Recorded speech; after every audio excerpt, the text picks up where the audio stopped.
नमस्कार। आजबाट हामी नयाँ मिनी भ्लग सुरु गरेका छौँ र दमकबाट हामी चाहिँ तपाईँहरूको सानोतिनो भ्लगबाट सुरु गर्दै हामी टिभिएसको रोनिङ बाइक चाहिँ लिएर भ्लगिङको लागि स्टार्ट गर्दैछौँ। अब के गर्नु, म गणेश राय दमक भ्लगरबाट म तपाईँहरूको सामु आजबाट मोटो भ्लगर लिएर आउनेछु भने तपाईँहरूले साथ सपोर्ट गर्नुहुन्छ भन्ने आशा राखेको छु। कम्पनीको रोनिङ गाडी 225 सीसीको मैले लिएको पनि 1 महिना भइसक्यो र आज म चाहिँ मेरो एक्सपिरियन्स तपाईँहरूको सामु सेयर गर्न गइरहेको छु भने मलाई कस्तो लाग्यो अब म भन्दै जानेछु, तपाईँहरू सुन्नु होला। अहिलेसम्म 1 महिनाको अनुभवमा भन्नुहुन्छ भने यो गाडीको तान चाहिँ मलाई एकदम बबाल लाग्यो। 225 सीसीको रहेको छ र उकालोमा पनि एकदम स्मुथ तरिकाले माथि गाडी तानिरहेको छ भने मलाई अहिलेसम्म यो गाडीमा चाहिँ एकदम सेटिस्फ्याक्सन मिलेको छ।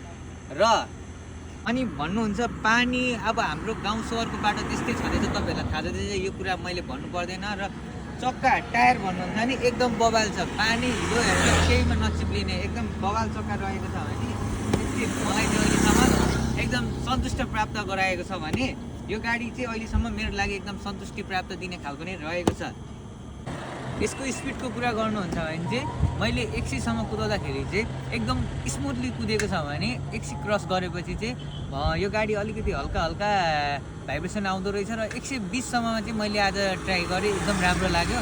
त्यस्तो नराम्रो चाहिँ छैन र एकदम बेस्टै छ भन्ने मैले आशा राखेँ र सन्तुष्ट पनि पाएँ होइन। तपाईँहरूलाई के कस्तो लाग्छ, अब तपाईँहरूले पनि अलिकति ट्राई गरिहेर्नुहोस् के कस्तो लाग्छ। यसको माइलेजको कुरा गर्नुहुन्छ भने चाहिँ 40 देखि 45 मात्रै दिन्छ है। सुरुमा चाहिँ 45 दिन्छ भन्ने कुरा भएको थियो, तर 45 चाहिँ अलिक दिँदैन रहेछ, किनभने जति छ त्यति नै भन्नुपर्छ, झुटो बोल्नु हुँदैन। हामी कसैको तारिफ गर्नलाई भिडियो बनाएको होइन। यो गाडीले चाहिँ कस्तो दिइरहेको छ माइलेज र मलाई चाहिँ कस्तो सन्तुष्ट दिइरहेको छ भनेर एउटा अनुभव तपाईँहरूलाई सेयर गरेको। एउटा मोटो भ्लग बनाउँदाखेरि स्टार्टिङ चाहिँ बाइककै चर्चाबाट सुरु गरेको छु भने जस राम्रै दिइरहेको छ, बाइकले 40 चाहिँ दिइरहेको छ होइन। 40 भनेको नराम्रो होइन, 45 भन्ने भएको थियो, 40 चाहिँ दिइरहेको छ, राम्रै छ, मेरो लागि सेटिस्फ्याक्सनै छ है।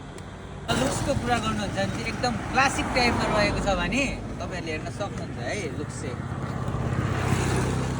सिटको कुरा गर्नुहुन्छ भने चाहिँ सिङ्गल सिट रहेको छ र फ्यामिलीहरूको लागि पनि सहज हुने भएको छ भने सिट चाहिँ एकदम कम्फर्टेबल रहेको छ। र यस समग्रमा हेर्दा मैले 1 महिनाको अनुभव तपाईँहरूलाई सेयर गरिसकेँ भने मेरो लागि चाहिँ यो गाडी एकदम बेस्ट रहेको छ र तपाईँहरूले पनि आगामी दिनहरूमा साथ सहयोग माया गर्नुहुन्छ भन्ने आशा राखेको छु। र यस्तै नयाँ कन्टेन्ट लिएर तपाईँहरूको सामु आउनेछु भने तपाईँहरूले साथ सपोर्ट माया गर्नुहुन्छ र फलो गर्नुहुन्छ भन्ने आशा राख्दै मेरो आजको मोटो भ्लग अर्थात् मिनी भ्लग म यहीँ इन्ड गर्दैछु। धन्यवाद।